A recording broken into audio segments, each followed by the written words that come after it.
As always, it's about physical recovery, number one, when it's tight time between the games. So it's been everything from recovery, and then it's downloaded the game tactically in every single detail and every phase of the game, individually and collectively.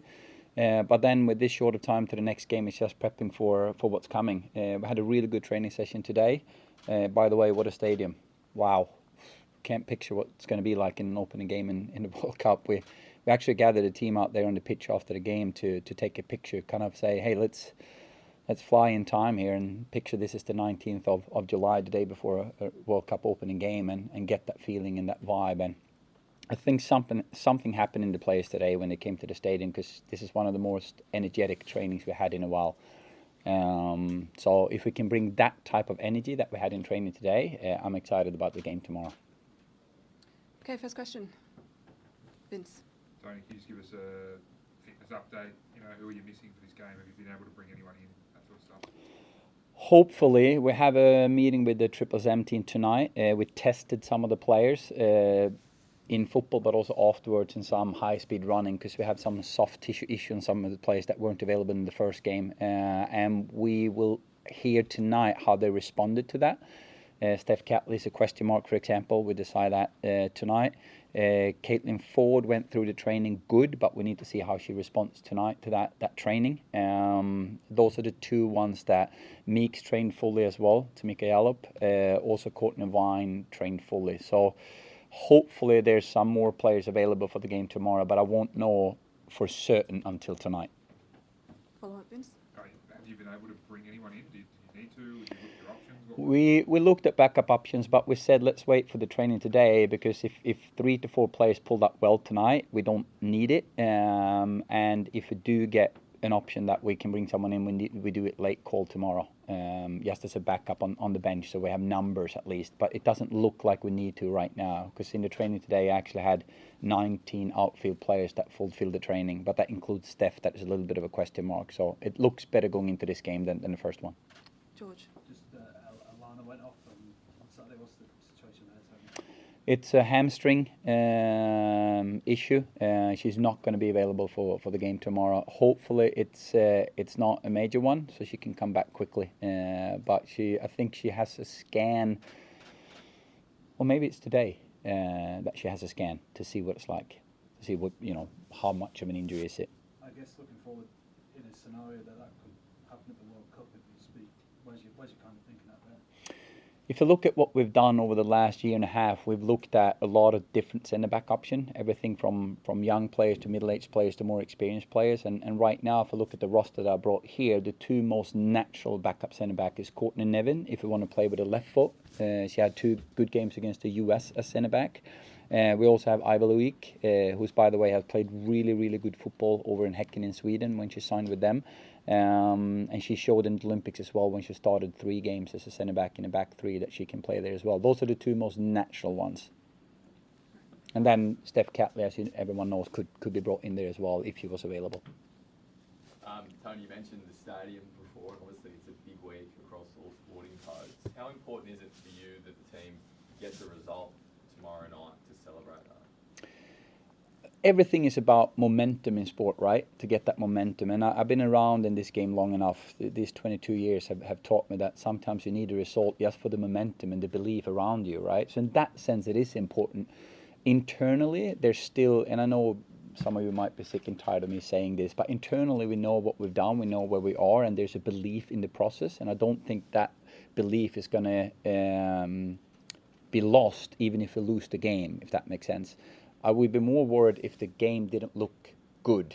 If the performance is not there, if we're not playing the way we want to play, then maybe you can start to say, hey, what's happening here, right? So, but I think for the momentum, in that sense, I do think it's important and also for the outside, because what we want to do is we want to inspire, and these women want to fill the stadium in the 20th of July. So if we can pull out a good performance, that could lead to good result and get that momentum and the waves of positivity, and then we want to fill the stadium in the 20th of July 23.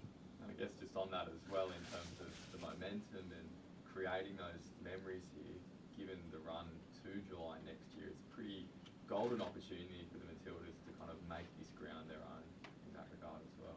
True.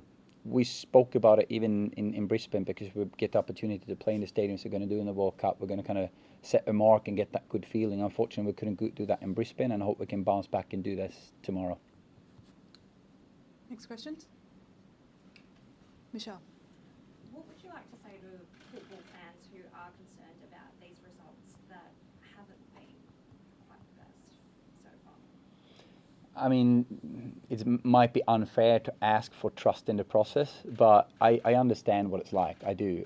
You know, I've been there on the other side as well, and when you don't see what's happening on the inside, and you want to see those results to get the belief. But I think Sam and the players, they deserve all the belief they can get, and even if we happen to lose a friendly or so, I think, you know, if they can feel the belief from the fans. Look at those last 50 minutes against Canada up in Brisbane, for example. It was the fans carry us through those 50 minutes, and we always scored 2 goals because of that energy and the belief that we can do the never say die attitude again, like we've done a lot of times before. I'd say as well that it's important to look at the whole picture and see what we've tried to do. Maybe I can look at the mirror sometimes and say, was I overambitious? You know, trying to build depth in the roster and at the same time play the toughest schedule in the history of this program. And maybe that wasn't best for the belief and the trust from the outside.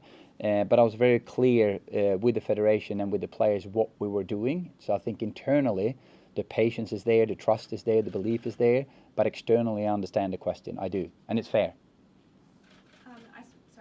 I spoke to Heather O'Reilly, who you've coached Mhm. before, and she said that you have a unique way of coaching, that you're a top tactician. She was very positive in her remarks. How would you describe yourself as a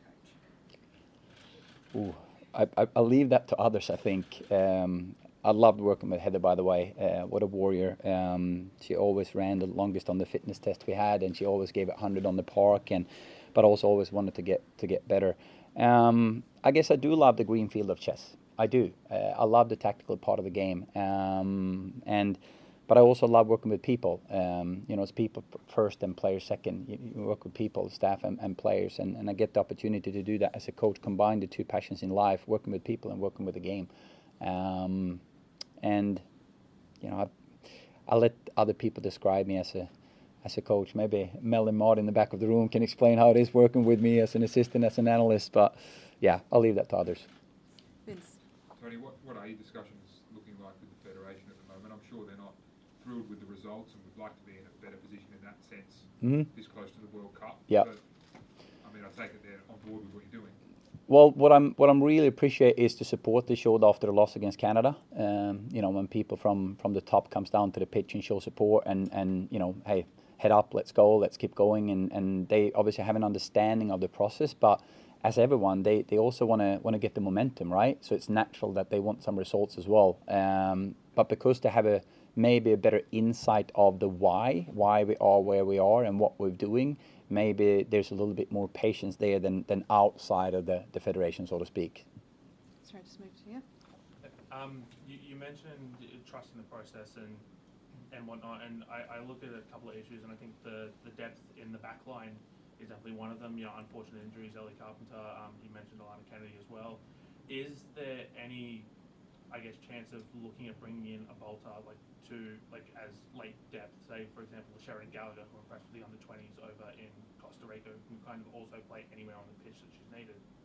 Yeah, we've spent almost 18 months looking at different options as backline. Backline has been one of the lines that we really worked on depth. I have a privilege working with Mil Andreera here, who also coached the U23 national team and was at the AFF tournament, and then we looked at the U20 national team as well. I would say it's a long shot right now for another player to break in, because we have multiple players in the team right now. Like I said, with the Steph and Ivy and Nevin, Meeks can play outside back. We have multiple options within the roster right now. Doesn't mean the door is closed, but it's a small chance that we're going to bring some new players in as of right now. George. Just going back to, I know you spent the last 18 months building depth, Tony, but in a situation like this where you lose someone like Alana and you've got a couple of other players, you know, who've got knocks, niggles, whatever you want to call it, I'm kind of curious why you chose not to bring someone in just as that backup in case that does happen this time next year.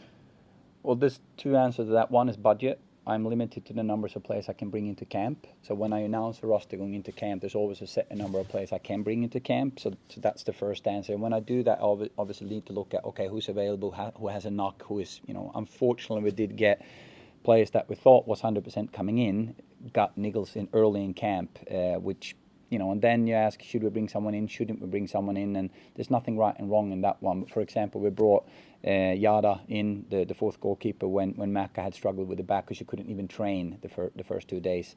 But then it's also looking at what you got. And I felt confident in the options that we have here. Like I said, Ivy and Nevin is clear centre-back options for us. Tamika Yallop have proven that she can play an outside back for us.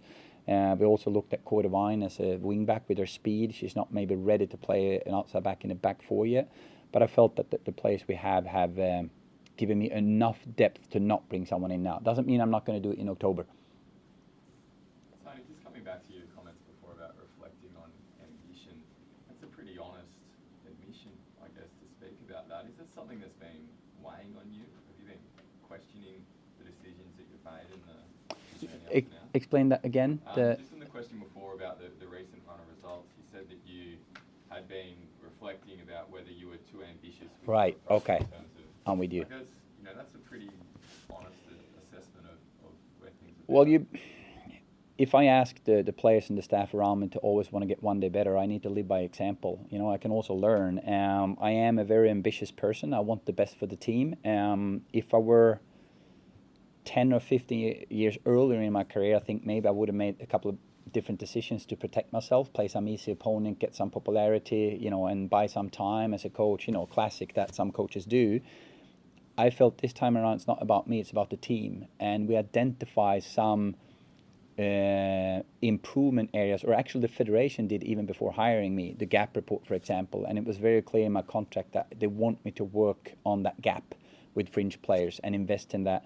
The other thing that was identified in the report is that historically we have struggled against top 10 ranked teams over the last 10 decades. I think it's 30% win rate or something like that, or even worse when it comes to quarterfinals and competitions. So we said, can we do both at the same time? And that was an aggressive attacking approach from me to say yes, because I want the fringe players to play against the best team in the world, not just play a low-ranked team and maybe win and not really know what it's about. But it means we have maybe not gotten the result that people around us would have expected in normal circumstances. And when I say I might have been overambitious, is should I have combined that and balanced that a little bit to create more momentum and belief in this room and outside and get that momentum going into the World Cup? Because at the end of the day, we all need to believe. If we don't believe in this team, it's not going to be a successful World Cup. And I try my best to be better now, to speak more openly about the process that I think half a year ago or a year ago I didn't do externally. Internally, everyone knew what I was doing, but I'm trying to explain better now externally as well. Do you worry about that, how you're perceived as a coach in terms of success? I don't at all, to be honest. I don't, because this is not about me. I've been in these situations before as a head coach. It's not about me, and it's normal because I get it. I really do. I get it. Probably scrutinized somewhere out there. I don't read stuff, but probably, and that's, I get that. But this is about the team. It's all about the team. But if I get to be too big of a disturbance, that's not good for the team either. Because we're in this together. Got time for 3 more questions. No? George? Oh, what's a pass mark tomorrow, Tony? Sorry? What's a pass mark tomorrow? Tomorrow's game? Yeah. I'm so freaking boring right now when I answer this one, because it's all about what it looks like when we play. We have a couple of KPIs, key performance indexes, is how we want to play. One is our pressing game. It wasn't good enough in the first game against Canada. We were too passive. We didn't have enough high-speed running that we normally have. We didn't intercept the ball enough. Our stats in one-on-one duels wasn't good enough. So we want to be more aggressive tomorrow, more energetic, the high-octane team that we are, like in-your-face kind of team. That needs to be better tomorrow. So that's one of the things we need to look at. The other one is our attacking game. I actually think part of our attacking game against Canada was good because we created more chances, that actually double the amount of chances than the US created on them in CONCACAF this, last month, but we didn't convert. So I want to see better final passes and better conversion rate on the finishing as well. That's kind of the two areas, and what that leads to in terms of result, we'll see. I talked a little bit earlier about like the injury problems in the back line. One area where you haven't had that problem with the depth is in the midfield, because it almost seems like, I guess, perhaps to the chagrin, is that this country produces so many quality midfielders that you almost have to include them in the squad, regardless of whether or not they can actually take the pitch. What is that problem like to deal with? And then what does a player like Alex Chidiac have to do to be playing game in, game out? We are definitely overloaded in midfield. There's tons of fantastic midfielders in this country. And that's a challenge, because there's not room for every single one of them. You saw in the last game that I played a centre midfielder out wide with Kyra Cooney-Cross, because she's been phenomenal in clubland when she comes back from injury, and she's been phenomenal in training, so she deserved a start. So I choose to put her out in the 11 because I know she can play out there. And by the way, I think she had a phenomenal second half last night, or against Canada in the first game in Brisbane. When it comes to Chids, all she can do is keep focusing on what she's doing right now, meaning deliver good games in clubland, coming in here and try to prove for me that she deserves minutes on the field. But it's tough competition. It's tough competition for her, for Meeks, for Chloe Lagarso, for Cara Cooney-Cross, Eva Mary, you name it. You know, that's just a few of all the world-class midfield. You add Wheeler to that as well, and Minnie, who's normally maybe an 8 and 10, who plays in the 6 role. You add KK to that. KK is coming back playing games now. A bit too early to bring her into this camp. I spoke to her, but hopefully we see her in the October camp, and then, hey, here you go, and this might be room only for 3 of them.